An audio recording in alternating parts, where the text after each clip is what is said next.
Oh.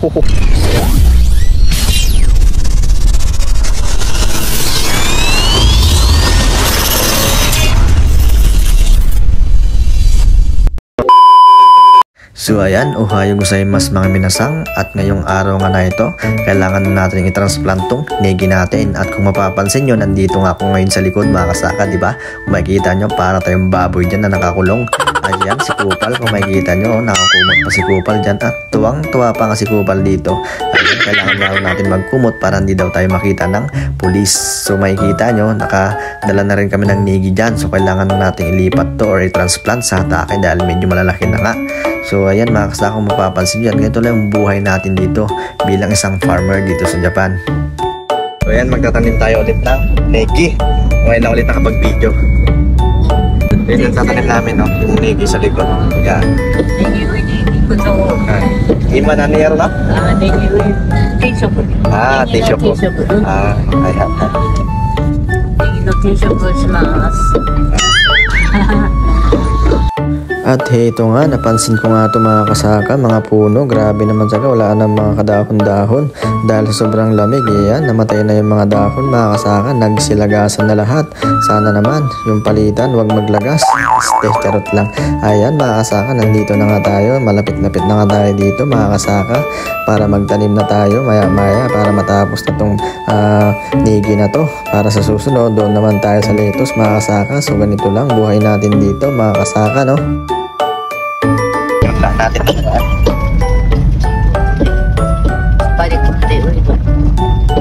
at dahil napasarap kami sa kwento ni nanay, ayan, kung makikita nyo mga kasaka, sumobra kami sa daanan. So kung makikita nyo, aatras tayo dyan.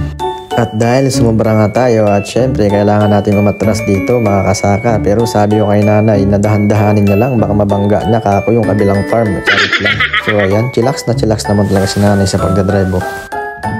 Asoko! Ichibang, Asoko. Ay. Ang lupit mo, Kupal. Galing mo magnihongo.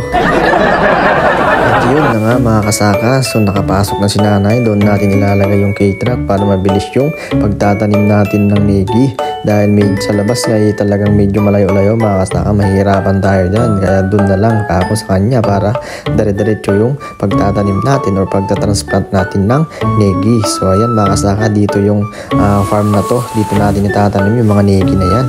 At dahil kahapon nga tapos na nga nirotor ni amo namin to, at tapos na rin namin nilagyan ng mga hiryo or pataba para maayos po yung paglaki ng negi natin. Sana nga maganda yung paglaki ng mga negi natin para marami tayong matrabaho.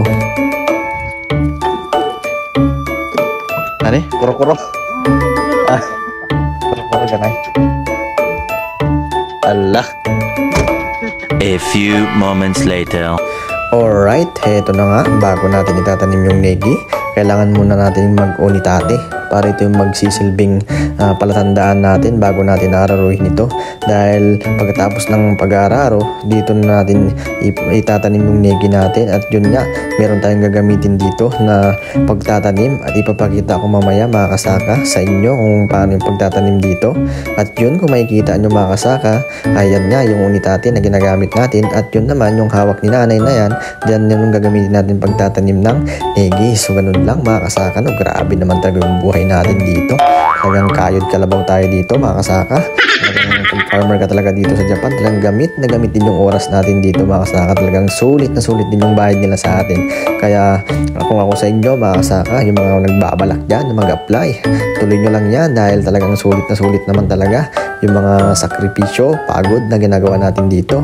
At yun mga kasaka, nakailang linya na nga tayo dyan. Ayan, kung makikita nyo, yun yung kasama ko na nag-aararo. Ako naman nag-uunitati at si nanay naman yung nag-aano ng negi, naglalagay at nagpiprepare para mamaya itanim na lang. At yun mga kasaka, yan na nga, nakalagay na nga si nanay dyan. Yan yung mga yung negi na nilagay niya kanina. Yan naman talaga, grabe. Talagang gamit na naman si Kupal dito mga kasaka. Talagang pagod na naman si Kupal dito, pero wala tayong choice kundi gawin na lang to mga kasaka. At yun, eto na nga, ayan na nga, nagsisimula na nga tayong magtanim mga kasaka. Ganyan lang, di ba? Basic lang yung pagtatanim natin dito mga kasaka.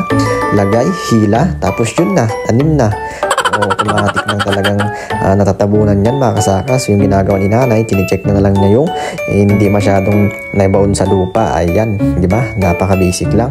So ganito lang buhay natin dito mga kasaka. Kaya kung ako sa inyo mga kasaka, bilis-bilisan na natin mag-apply para hindi natin maabutan yung sinasabi nilang bagong patakaran.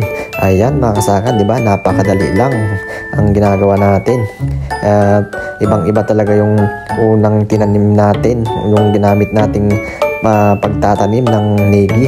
So ito na nga mga kasaka, tapos na naman ang isang buong araw. Ito na nga, pauwi na tayo dito mga kasaka. Yan, makikita nyo, medyo mataas-taas pa yung init dyan dahil maaga nga tayo natapos, maaga na rin tayo umuwi. Ayan, ganito lang mga kasaka, no? Grabe, pagod na naman sa isang araw.